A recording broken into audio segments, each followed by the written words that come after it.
Children of the world, parents of the world, this is for you. I'm Rowena.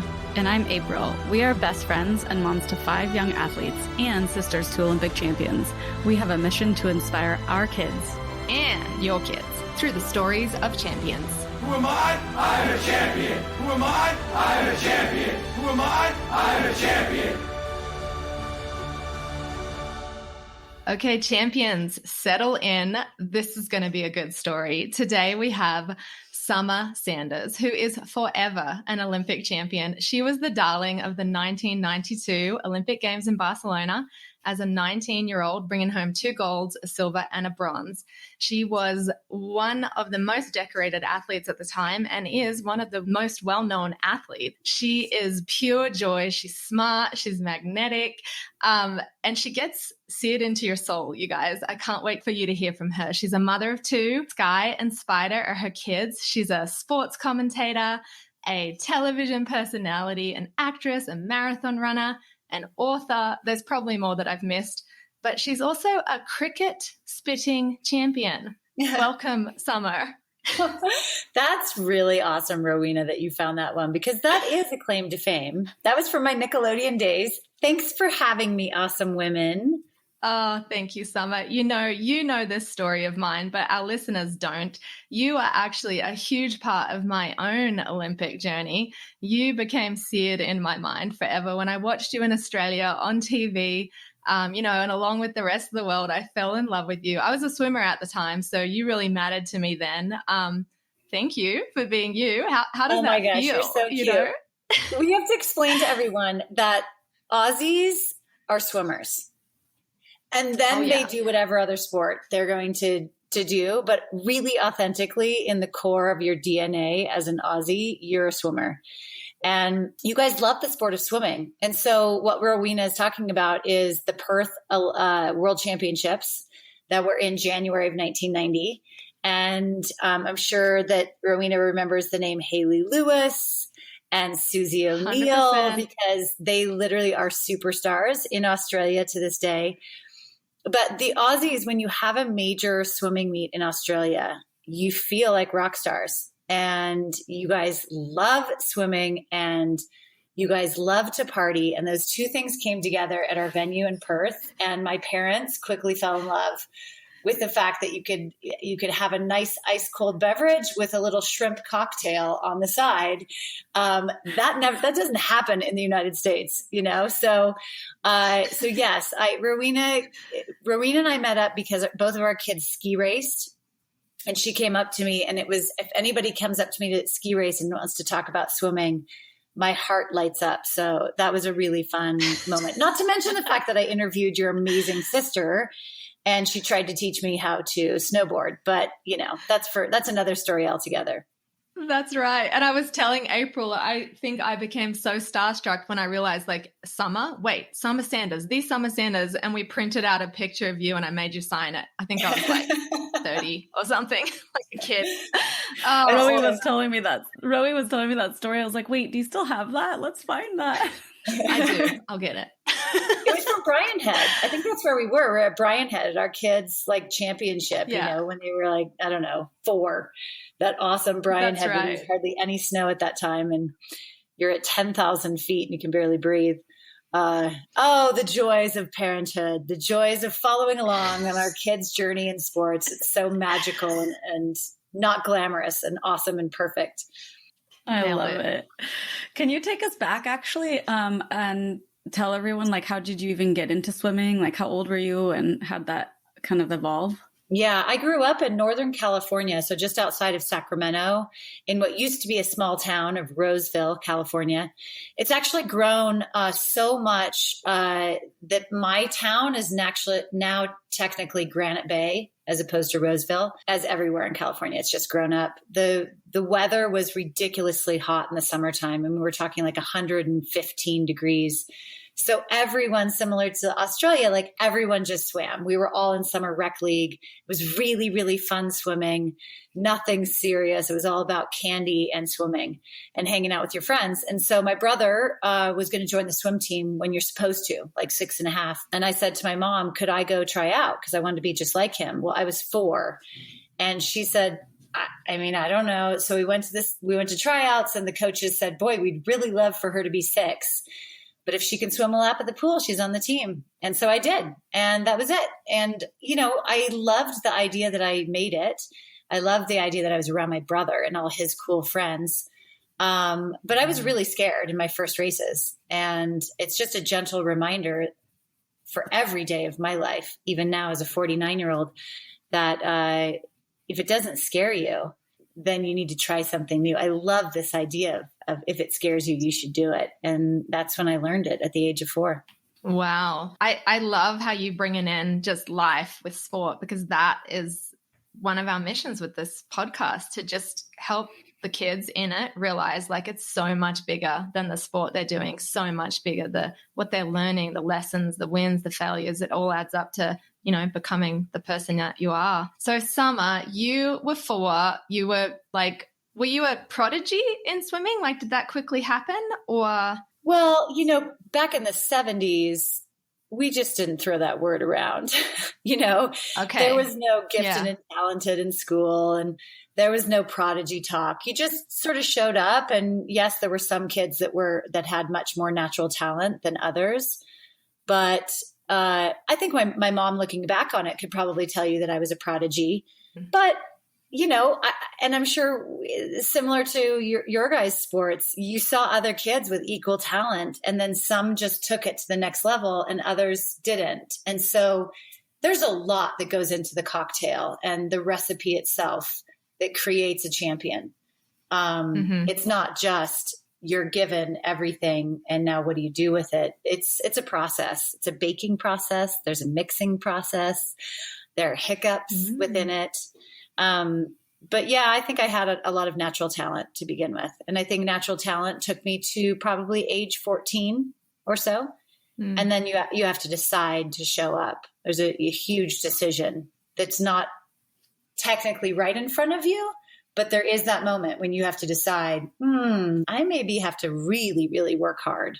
And that's, there's a yes and a no. I don't want to, or I do want to. And it's not easy. So did you have one of those defining moments that you can remember that when you made that decision? You do? Okay, I'd love to hear it. I do. Yeah, because going back really quickly to what Rowena was talking about earlier, being scared and doing it and those kind of moments in life, it is good for kids and parents to recognize the health of encouraging your kids to do something that's scary. When I was 4 and I stood on the blocks for my very first race, I started crying, and my mom stopped the meet and came over to me and said, you don't have to do this, but if you want to, just look at the other end of the pool. Like your friends are there, your brother's there, your teammates, your brother's teammates. Want to be around my brother's friends. It was like the joy. I felt like I made it in life.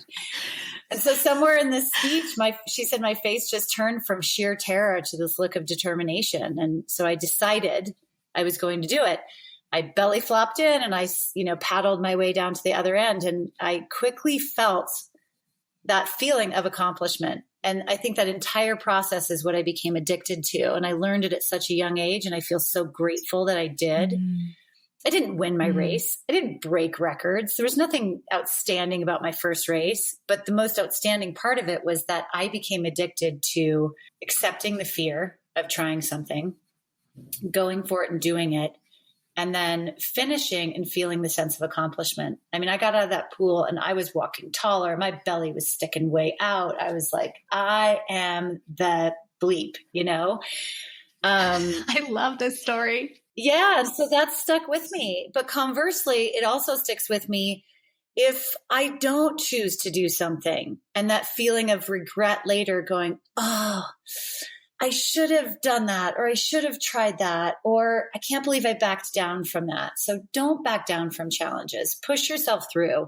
It's not about winning. It's not about perfection. It's about making sure that you're consistently improving on your journey. So now, April, going to your question about when did I know that I was at my natural talent point and I needed to push through.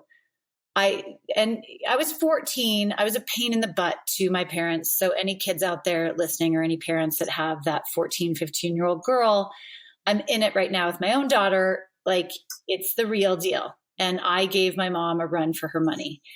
I was still swimming well. I was still making national championships, but I would get to nationals and I would get last place. literally at nationals. So here my mom is this single parent. She's flying me all the way to Florida from California, and I'm getting last place and not really getting anything out of it, you know? And at some point, I think she or a friend asked me, why do you do it? And I didn't have a good answer. Why do I swim? Why do I do it? Why do I get up in the morning? Why am I there every single afternoon? And my answer was sort of like, I don't know, because it's what I do. Like the same reason why I sleep every day, or I eat, or I drink water. It's like sort of life, right? It's what we do. So somewhere in that 14 to 15-year-old range, I decided to show up to practice. I recognized that the easiest thing for me was to get in the passenger seat of the vehicle and to be driven to my practice. And I thought that was showing up because I arrived, but I wasn't really in it. I was going through the motions, and my natural talent would keep me at a pretty good level with my competitors, right? I'm still making national championships, but I decided how hungry I was. And I then knew that a part of that cocktail and that recipe was me putting my own like sweat and tears into my workouts. And when I did that, I stood on the blocks with much more conviction. It wasn't just confidence. It was ownership of my journey. And I stood on the blocks and I was like, I got this. And so when I was 15, I just missed the Olympic team by 27/100ths of a second. I got third. And that was the moment when I was like, okay, so that works. Like that recipe would get me real good, like real far on the British baking show. Like that's what I need to do. And I haven't won yet.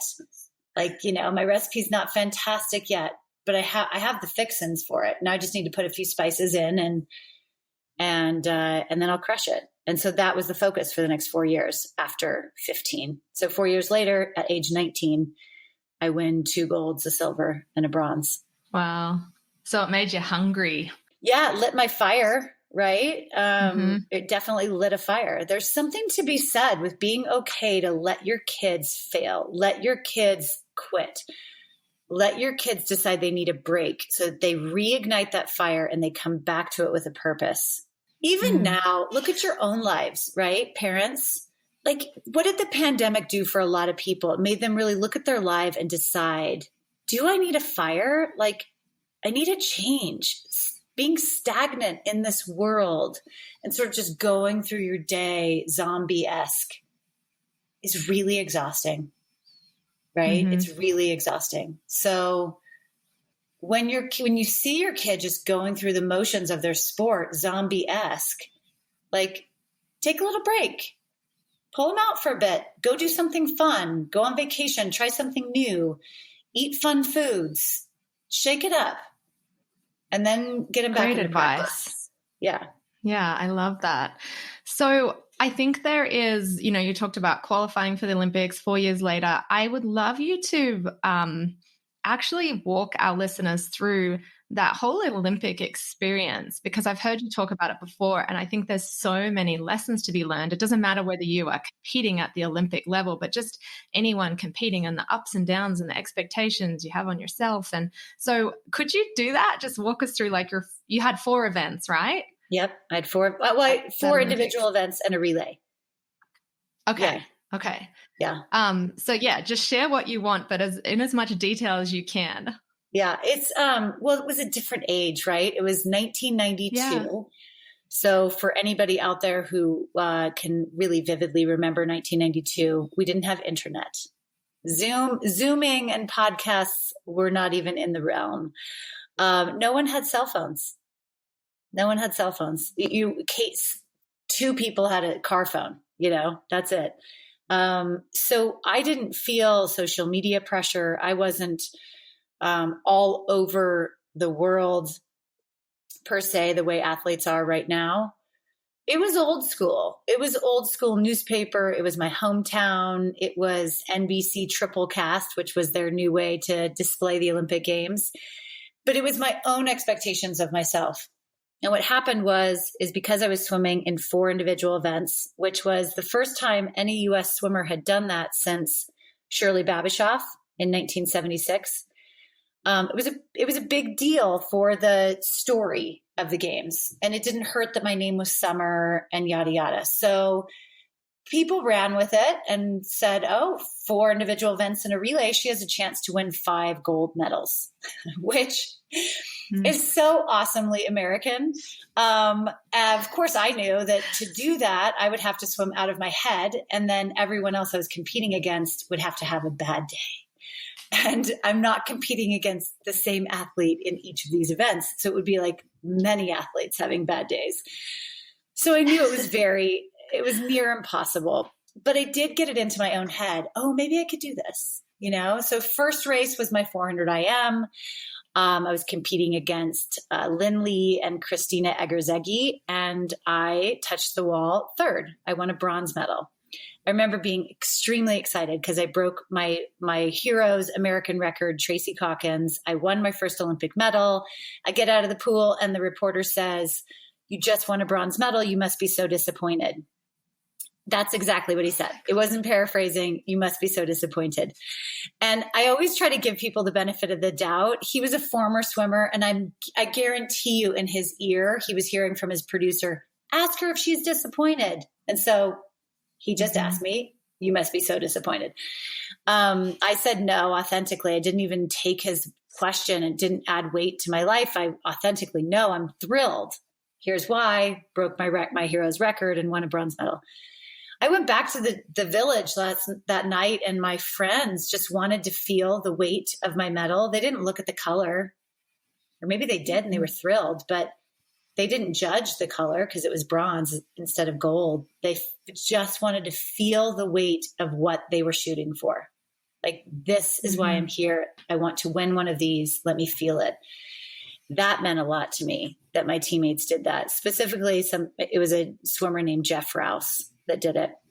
I then went on and swam 100 butterfly. I got 6th in the 100 butterfly. It was for sure my weakest event. It was just a fun event that I made and qualified for. I swam the relay in the morning, so I won a gold medal there. And then I swam my 200 IM, which was my favorite event. It's basically a sprint, 1 lap of each stroke. It's super fun and you never get bored. And I went up for that race with I mentally prepared for it. I was so excited. I was fired up. I was trying to be like a little bit mean in my head, I'm going to be fierce out there. And I had this going on in my head, and I got behind the blocks and I heard all this crazy screaming, like Americans screaming behind me, and I'm in Barcelona. And I turn around and it's a ton of my college friends. And it was so hot in Barcelona. They had written "Go USA" all over their bodies, and they were sweating so bad it was running down their face. And I immediately switched out of fierce, mean Summer, which doesn't even exist, back to friendly, fun, fired up Summer. And so I got on those blocks. I swam my heart out. I swam such a great race. It was my favorite race by far. And I touched the wall. I fought to the very end, and I got a silver. And Lynn Lee touched the wall before me. She broke the world record. I again broke my hero, Tracy Calkins' American record, and won a silver. I get out of the pool. The reporter says, "You just won a silver. You must be so disappointed." And then I went back, and I think the weight of it all hit me. And I started to cry in my coach's arms. I was really emotional, and I don't even know why, but I was just exhausted. Mentally, mostly. I was exhausted. And I still had my best race to go. So I sleep that night. I get up the next day. I sort of waddle through the prelims and qualify for finals. And I'm standing behind the blocks for the final warm up of my last day of competition, which was my best race. And I was laughing with one of my friends, and my coach comes up to me and says, watching me laughing, says, "I don't think you're taking this seriously." And I just thought to myself, oh my God, no one gets it. No one gets it. And that's sort of what we saw at these last games.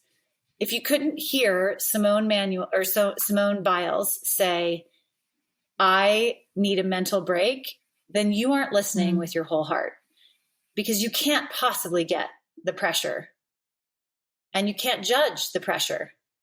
These are hyper-focused athletes that are putting so much pressure on themselves. Remember, I don't have social media. I don't have 24/7 news channels. I just have my Sacramento Bee, the Press Tribune, and NBC and myself. So I warm up, I dive in, I warm up, and I think, oh, I'm going to need to like figure myself out before this race. So I'm walking around. It was an outdoor venue, but we had this hallway on the inside. And I'm walking around this hallway and I find this random bathroom. I mean, we actually had security in Barcelona, but I find this random bathroom. I go into the bathroom by myself and I look at myself in the mirror and I have a conversation and I say, why do you do this? Remember that conversation that my mom had with me when I was 14? Why do you do this? And the answer was really simple. I do it for myself. I do it for myself. It's not a selfish answer. It's very direct. I do it for myself.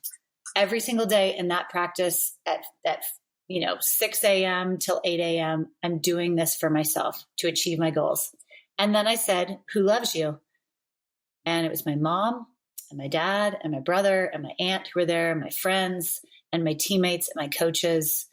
And with that answer, I think I just got this like overwhelming. It was like a hug of all hugs of just life is going to be okay either way. So I do this for myself. Go out there and do it for yourself. And everyone's going to love you no matter what. So I stood on the blocks. I looked at the banner on the right-hand side that said Barcelona 92 with the Olympic rings. I thought to myself, this is my last time in this pool at this Olympic Games in Barcelona. Give it everything you have. The race was so far from perfect. It was very unusual for me. I was 5th at the first wall. I'm usually well in front of everyone. I was maybe 3rd at the second wall. The third wall, I was tied for 3rd. And then the last lap was just guts. It was guts and going back to the basics. It was honestly, Rowena, because you know swimming so well, it was just get your arms out of the water. It was a 200 butterfly. So get your arms out of the water. Get your arms out of the water. And then I touch the wall and I turn around and I see a 1 next to my name. And I was so relieved. And honestly, that's it's not a regret, but people often ask me, would I change anything? I wish that I could have just gotten rid of all of that excess completely to where when I touched the wall, I had that intense, pure joy of the moment.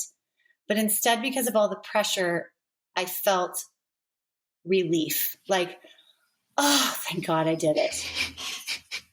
You know? And that's the only difference. I hear every gold medalist say that. My sister said the same thing. Oh, beautiful walkthrough. That was amazing. I really felt that. You know what I think that would be awesome for you to talk about, because I've heard you talk about this, and I think it would be really beneficial for our listeners, and maybe this actually did help you in that moment, is that you had a coach that taught you to learn to celebrate. Is that right? So talk about that and like what people, especially our young listeners, could start doing and start implementing until their training, similar to what you did. And is that something that helped you feel like in that moment or get to that moment, I guess? Anybody I tell these stories to, my coach that you're referring to is Richard Quick. He has passed away, but he was phenomenal. And April and I have, for everybody who's listening, we have a connection because her sister is an Olympic skier. And April, are you an Olympic skier as well? No, I did not make it. Okay, but you're a skier. Julie, I was the best support crew though. Yes. Well, that means something. So, but my husband is an Olympic skier. And so April and I have that in common. And when I met Eric, my husband, he was still skiing. In fact, he skied all the way up until our son was a little over a year old. And I would say to him, oh, I wish that you could have had Richard Quick as your coach. I firmly believe that a great coach does not have to be great at the sport they're coaching. They have to be able to inspire, and they have to be able to make their coachees, whatever, their athletes, make their athletes believe that the impossible is possible. And that's what he would do with me. So part of that is physically reacting to that moment of when the impossible is possible. And so every Friday he would have us swim into the wall and we would practice as if we broke a world record, won our gold medal, won an NCAA championship, whatever it was, that moment that we wanted, we had to reenact that and do it.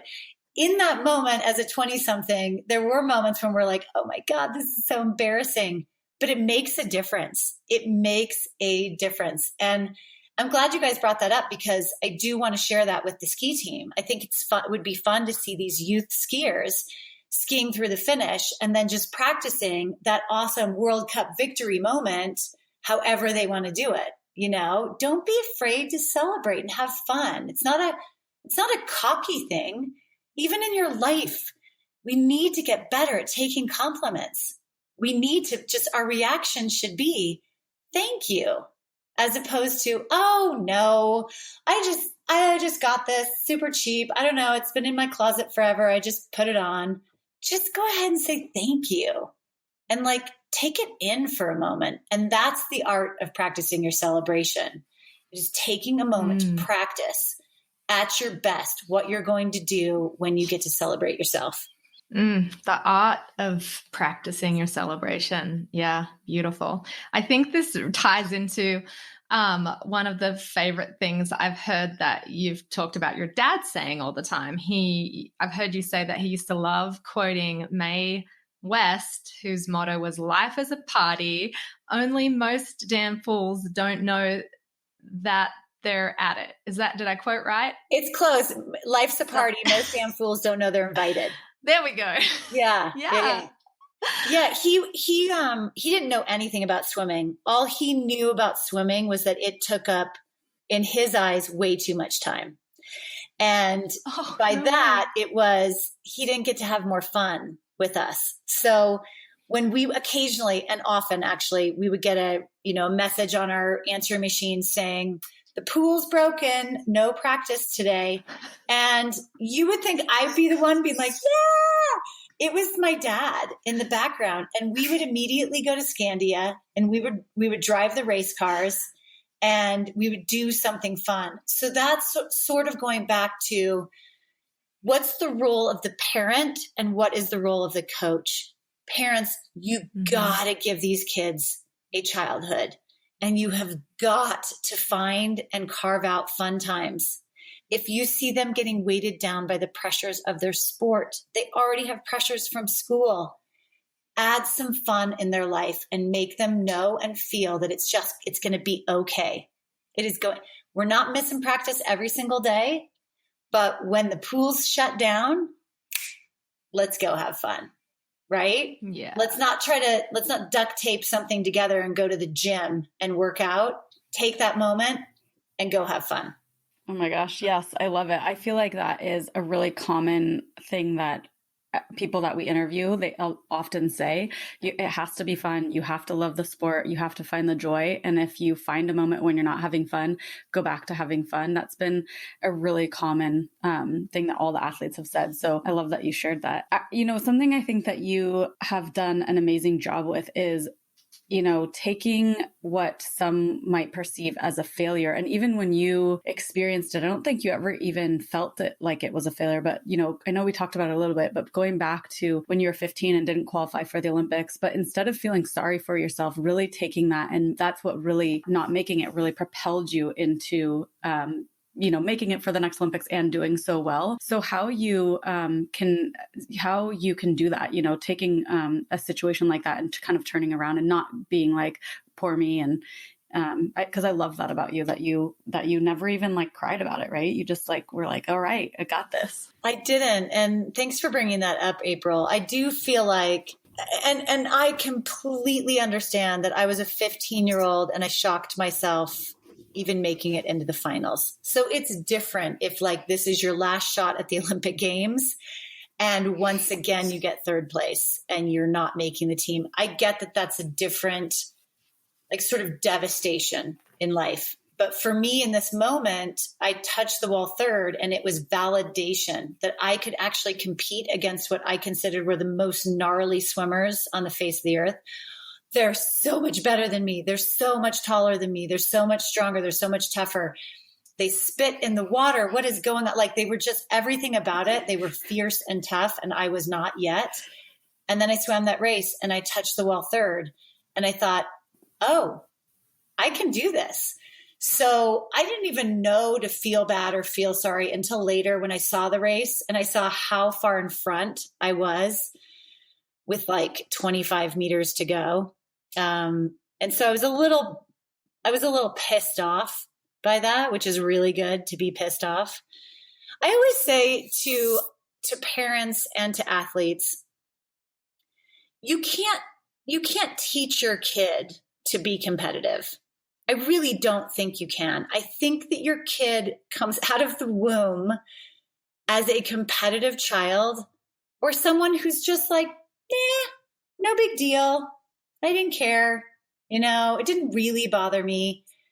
But those kids that you see who are behind the blocks and they are pissed off at their race and they are pissed off because they didn't win. Yes, there's a polite way to respond to disappointment, but you have to nurture that competitive spirit in a way. So you teach them all of this is fine, right? I want you to cry it out. I want you to be pissed off. I want you to be frustrated. You go do that. And I'm going to give you like 2 minutes. Go do it over there. Be frustrated or whatever, and then make something of the moment, right? If you care that much, come back over, talk to your coach, figure out what went wrong, and then use that in practice for the next X number of months until your next swim meet or your next race. And that's the way you're productive with your competitive kid. But I always say to parents, don't tell your kids they can't emotionally respond to a race. Let them do that, because if they're competitive, it just might be real different than you, right? And they were born that way. And it's a beautiful thing when they really care about whether they won or they lost. And so now, do they care about getting better? Do they care about putting the work in to see the results that they want? And that's the, heart-to-heart moment that you can have. I absolutely love that you mentioned that. April and I talk about this all the time with our kids. And the just being born competitive, and it's a strength, and not to crush it. I feel like so many people crush it these days. Teachers crush it. Sometimes coaches even crush it. So thank you for that. It leads me to a book that you wrote, which I only just realized you wrote, and I wish I got my hands on it years ago. It's coming in the mail. It's Champions Are Raised, Not Born. I know, we're probably talking about a lot of stuff that's in there right now, but I wanted to quote you a little bit from that book because I think it's absolute gold.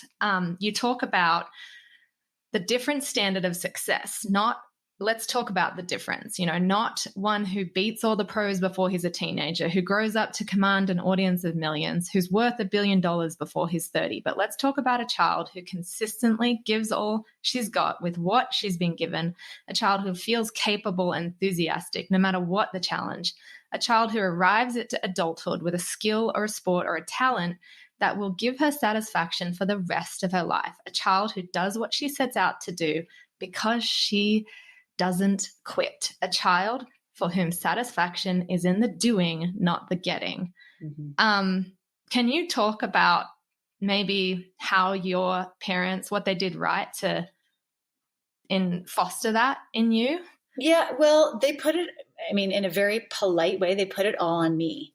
It was, what do you want? And it consistently goes back to that question, why are you doing it? What do you want out of it? There was never we are competing in these events this weekend. Do you know how some parents are like, yeah, we are going to be swimming the 200 butterfly, the 200 IM, the 400 IM. Are we really doing that? And that was something that my mom knew so well because she was a swimmer. And so she knew how hard the 200 butterfly was. She knew how hard the 400 IM was. And so she validated how hard it was, but also she never coddled me. So when I was bummed out by a race and I didn't swim well, she wasn't going to blame it on something else or validate me pointing a finger at somebody else. I did it once when I was we were just talking about it when she was here.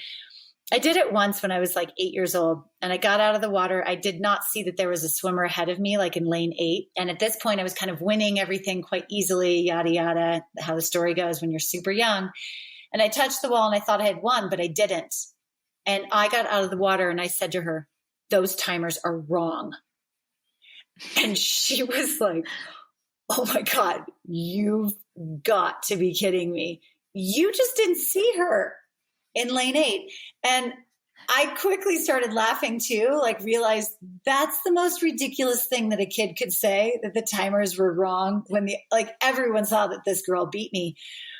But I use that with my own kids now. Like, we were just at my daughter's horse show, and not the same example. The girls weren't saying, oh, the dressage judges had it out for us, or they were mean, or they just didn't like me.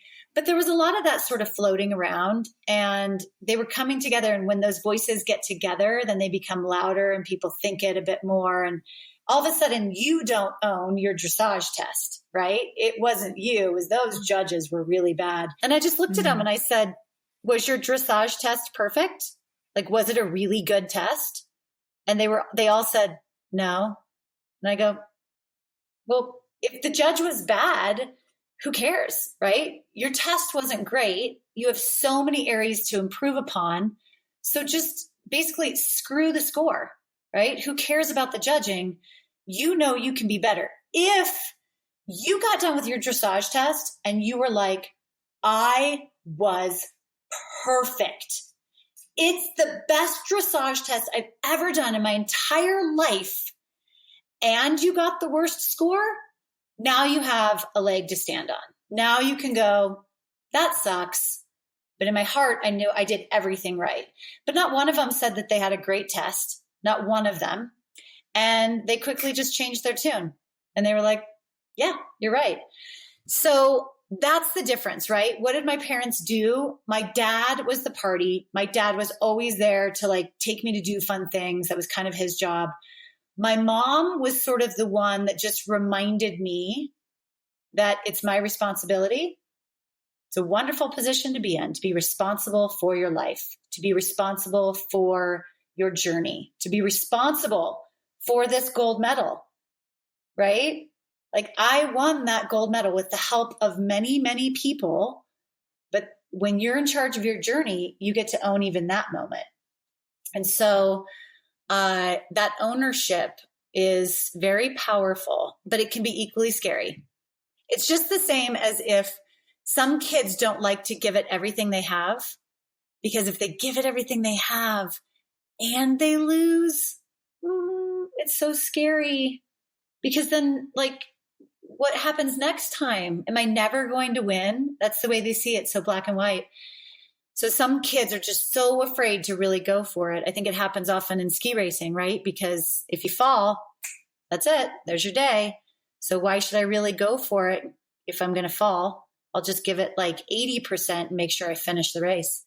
But you're never going to feel that perfect race if you don't go for it, just once. Just try it just once. Mm-hmm. And so equally so, it's scary to sort of own your journey, because you can't point it at the judges. You can't point it at that timer and blame them. You have to own it, and you have to own all of it. But it's so powerful and awesome when you do it that way. And specifically, I say this to, young girls in youth sport, because there is so much conversation about the power and the balance of power between a male coach and a female athlete. And I'm consistently reminding these parents and these young girls, own your sport, own your workout, own your warm up. You can be your own coach at times. That way you have the power. Your coach can guide you, your coach can reinforce, but you need to have the power. And when you have the power, you don't need the validation. Validation helps you, but you don't need the validation. You have the power. Wow. Chills. Amazing.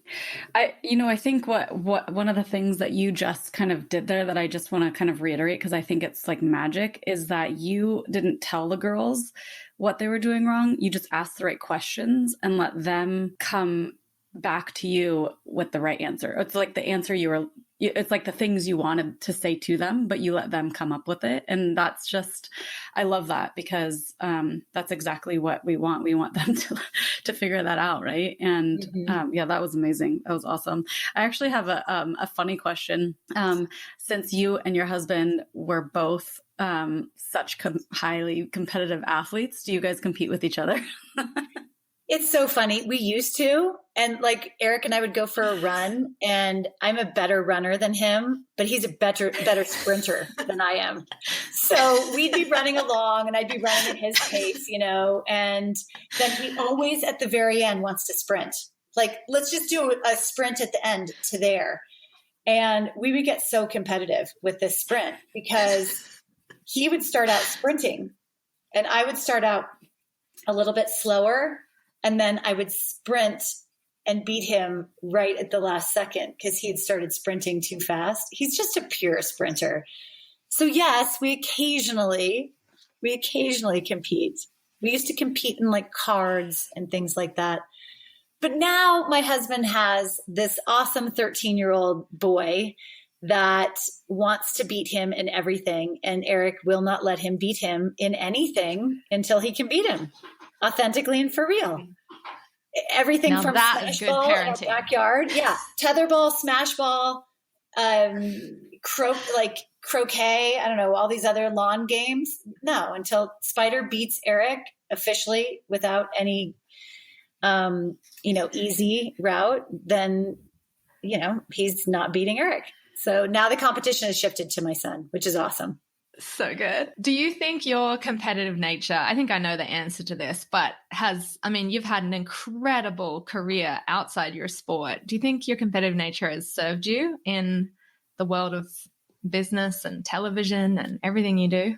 I do. I don't know if it's my competitive nature. I think if you're describing competitive nature as what I was talking about with that champion attitude of just consistency, yes, showing up and never quitting, right? Then yes, it absolutely has.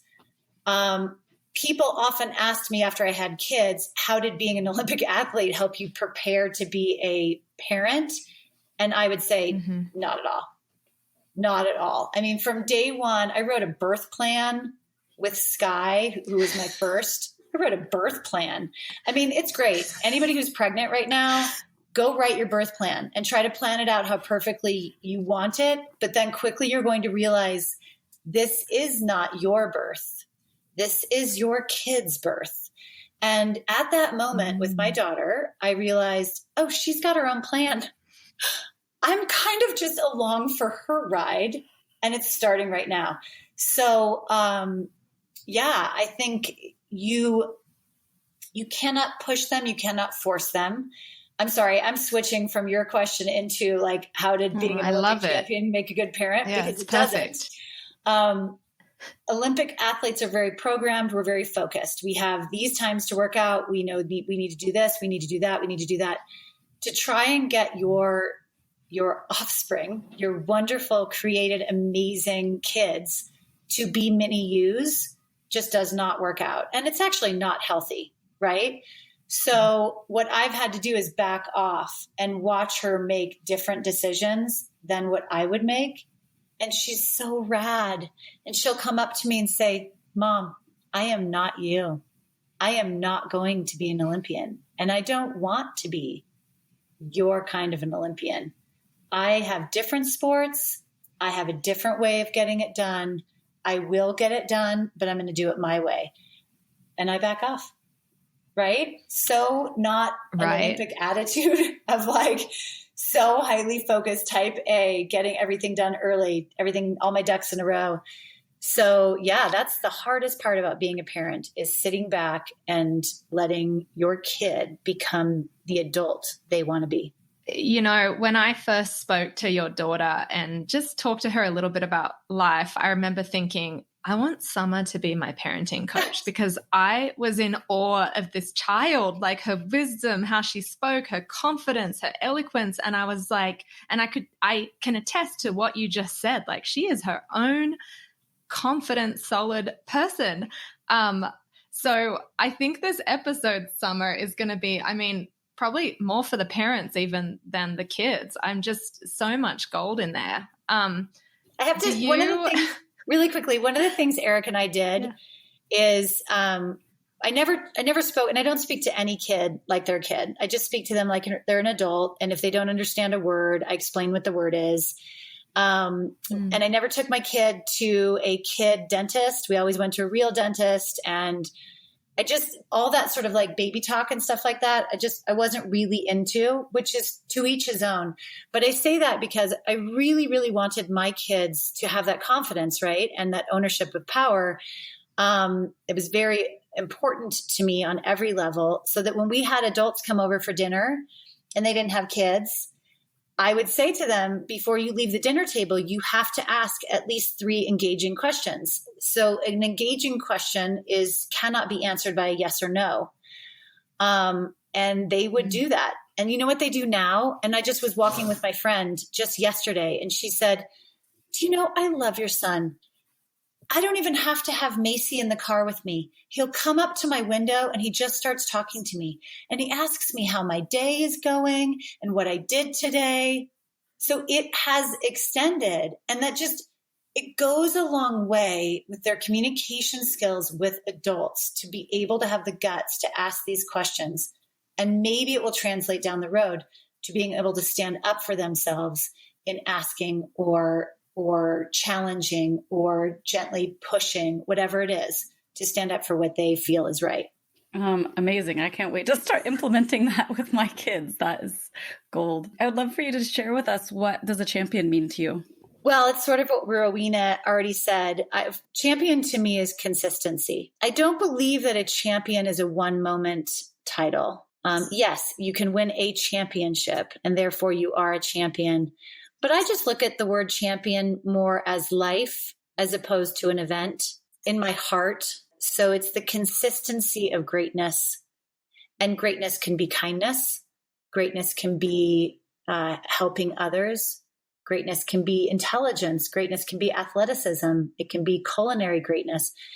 It's the art of giving back in a real, consistent way. One of my favorite answers yet, Summer. I love this. I'm curious about one thing I've read about you, and maybe it's too long of a story, but apparently you were fired by the president. Oh, well, yes. So before he was president, he was the host of Celebrity Apprentice. And I had the honor of being fired by then Donald Trump. And so that again goes back to do something that scares you. I don't know if I would do a reality show again, but it meant a lot to me to get my charity's name, to say it on national television. And April Julia actually climbed Mount Kilimanjaro for Right to Play. So Right to Play was my charity. And all I wanted to do was win a project, be project manager, and then win, and then get to say in the boardroom when he says, what was your charity, to say Right to Play on national television, so that people would go online and see what it's all about and donate. And I did that. But then I made the mistake of being project manager a second time. And reality shows are so crazy. I mean, nuts, crazy. So I realized in that moment, and this is really funny that you bring this up, because it does go back to reality shows are not real life. Real life. And it was in this moment that I realized why they had told me athletes never do well on Celebrity Apprentice. And they don't do well because athletes are so used to owning what they did wrong, right? And that's another sign of a true champion, I believe, is I could have been better. Here's what I could have done, as opposed to, our defense did not play well and our coaching staff did not have a great day, right? You take ownership on what you could have done better, and that's what you say. And when everyone is doing that on the team, then you have a championship team, because it's such a healthy way to get better. So I realized, when I didn't win my project, I'm going to have to throw people under the bus. And we don't do that. So I just didn't do it. And then you're fired came out of his mouth. And I was like, okay. An amazing experience, sort of. Good riddance. Yeah, exactly. I actually really love what you just brought up, though, through that story, because I hope that my son doesn't get too mad listening to us, because I feel like I'm going to throw him under the bus. But he is young, so I will give him that because he's learning. But he had a baseball game the other day, and they lost, and he was feeling, and he played a great game, but there were some players that didn't, and he left that feeling like they should have played better. And I'm like, no, you're a team. That's not what you do. You know, just kind of like exactly what you're talking about. And I know that you weren't in a team sport, but it's amazing you still have the way to look at, you know, that the whole team spirit and being a champion and being a champion team. So I love that you just said that, because it really isn't about blaming anybody else. It's really about, did you do your best? How could you have even done better? And so, yeah, thank you for sharing that. You see it in pro sports a lot, right? Like you see the chemistry of a team, and a good chemistry within a team and a championship environment within a team never is a blame game. But everybody's got to buy into that, right? And you'll see that you can have like little cancers on the team who are pointing fingers at other people, even if they've taken their own ownership and they're pointing, but it doesn't work to point fingers. Everybody's got to figure out how to get better, collectively come together as a team. So you see it when a team, like, for example, the Buffalo Bills, when they are clicking on all cylinders, but most importantly, they are taking ownership for things they didn't do well, sky's the limit.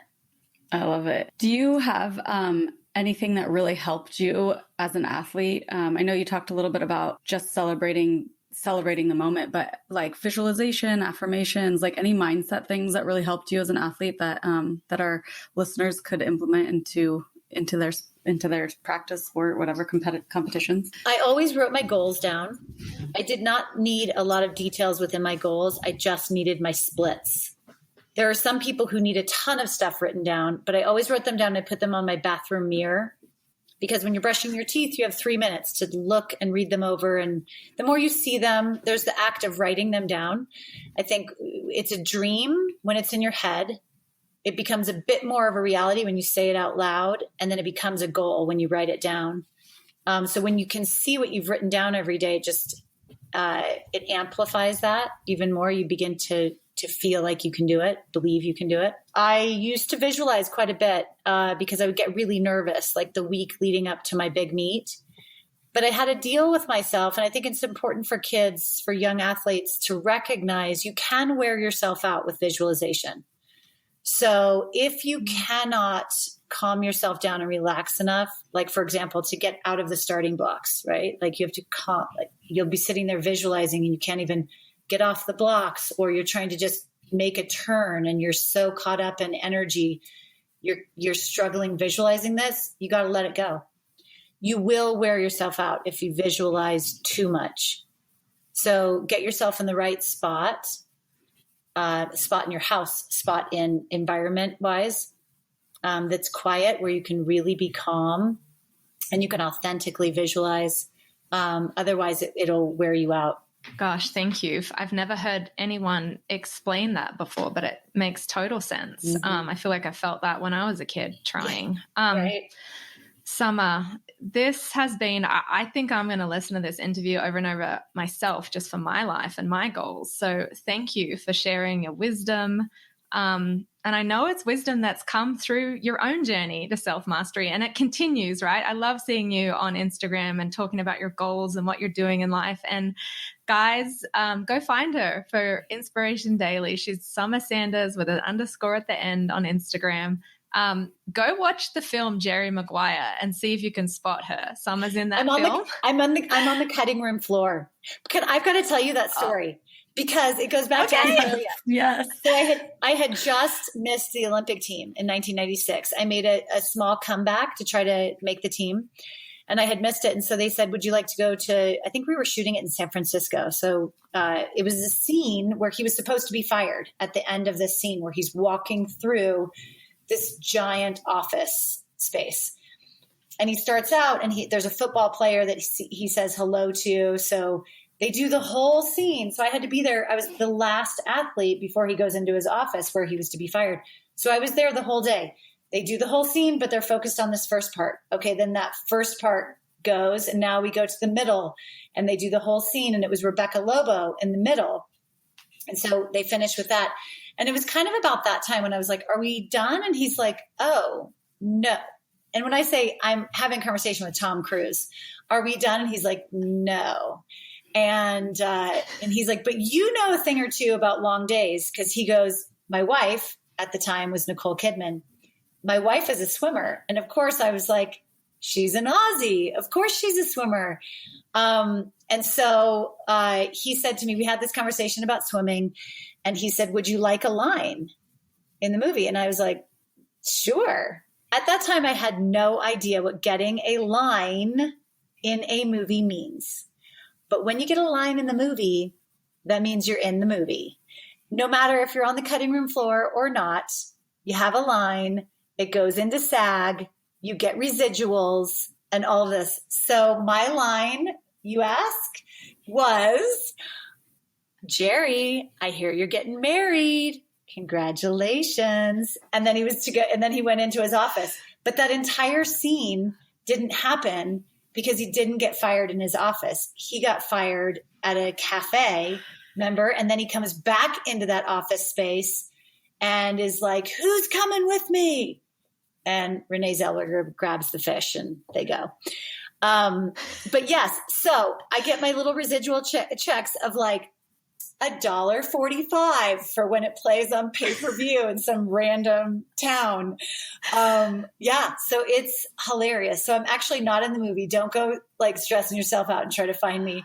But I still have the script, which is one of my prized possessions. And I love that I got to experience a day of filming a movie. Such a fun story. So rad. I've always wanted to be an actress. Now I'm like, oh, maybe I should have.